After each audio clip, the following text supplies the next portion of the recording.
Hello students. Last class में हमने determinant किया था कि हम डिटर्मिनेंट को कैसे सोल्व करते हैं। तो आज हम क्या करने वाले हैं, एप्लीकेशन ऑफ डिटर्मिनेंट करेंगे। ये इस एक्सरसाइज में हमने क्या करना है, इसमें देखो क्या है। एप्लीकेशन ऑफ डिटर्मिनेंट का हम यूज कहाँ करते हैं, एप्लीकेशन क्या है डिटर्मिनेंट की।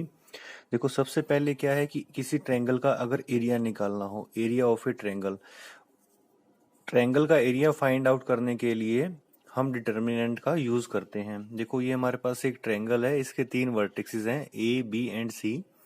ए के कोऑर्डिनेट x1 y1 है, बी के x2 y2 है और सी के x3 y3 हैं। ठीक है, थ्री वर्टिसेस आर दिस।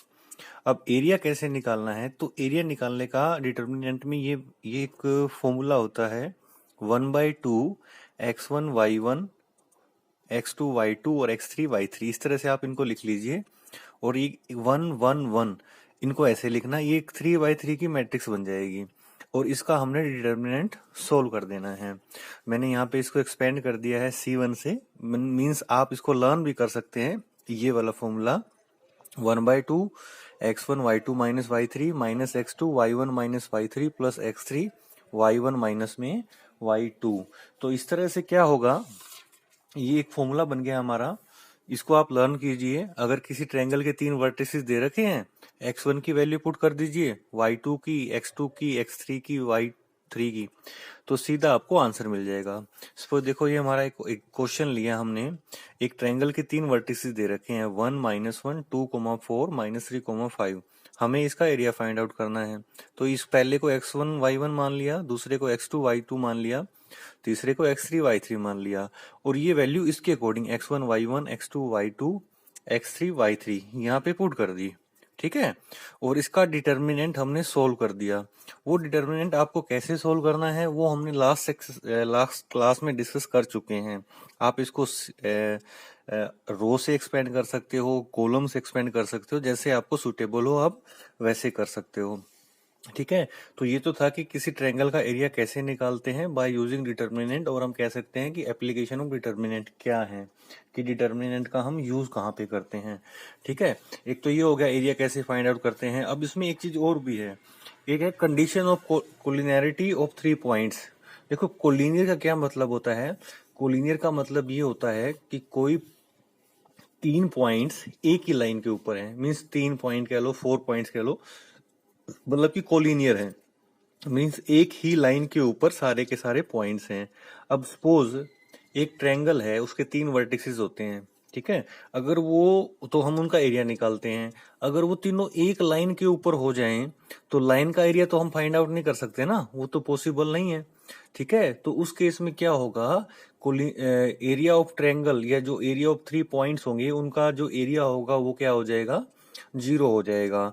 ठीक है, तो कोलिनियरिटी क्या मतलब क्या होता है कि एक लाइन है ये, दिस इज ए लाइन, इसके ऊपर तीनों पॉइंट हैं ए बी और सी। जैसे ए के कोऑर्डिनेट हमने मान लिए x1 y1, इसके मान लिए x2 y2 और इसके क्या हो गए x3 y3। तो तीनों पॉइंट एक ही लाइन के ऊपर है, इसका मतलब कोलिनियर है। तो कोलिनियर है तो इसका एरिया क्या होगा, इस लाइन का जो एरिया होगा वो एरिया क्या हो जाएगा, 0 के इक्वल होगा।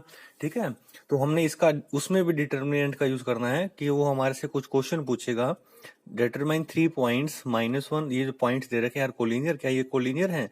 तो हम क्या करते हैं, इन तीनों का एरिया निकाल लेते, इन तीनों पॉइंटों का यूज करके इसका एरिया निकाल लेते हैं ट्रायंगल का। हमें तो अभी पता नहीं ना कि क्या ये ट्रायंगल है या कोई लाइन है। तो जब हमने डिटर्मिनेंट करके इसको सोल्व किया तो इसकी पूरे की जो वैल्यू आई वो क्या आई, 0। तो हम कह देंगे दीज 3 पॉइंट्स आर कोलिनियर। ठीक है, तो ये कंडीशन होती है कोलिनियर चेक करने के लिए कि कोई भी 3 पॉइंट्स हैं वो हमारे कोलिनियर हैं, तो एरिया ऑफ ट्रायंगल क्या होगा, उसके अंदर 0 हो जाएगा।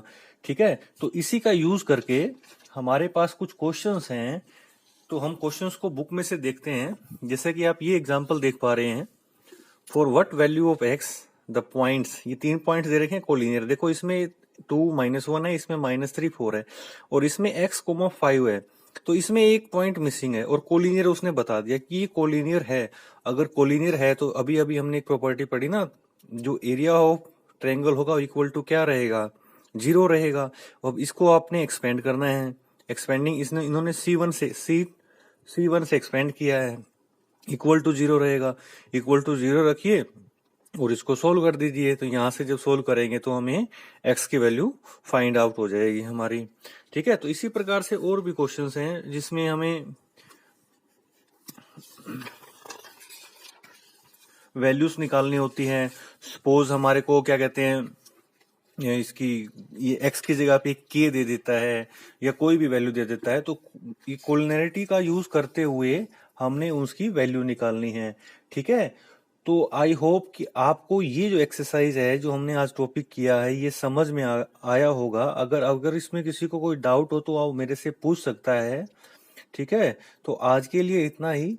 नेक्स्ट एक्सरसाइज, ये हमने एक्सरसाइज 4.3 की है, जो 4.2 है वो हम इसके बाद डिस्कस करेंगे। ठीक है, तो आज के लिए इतना ही।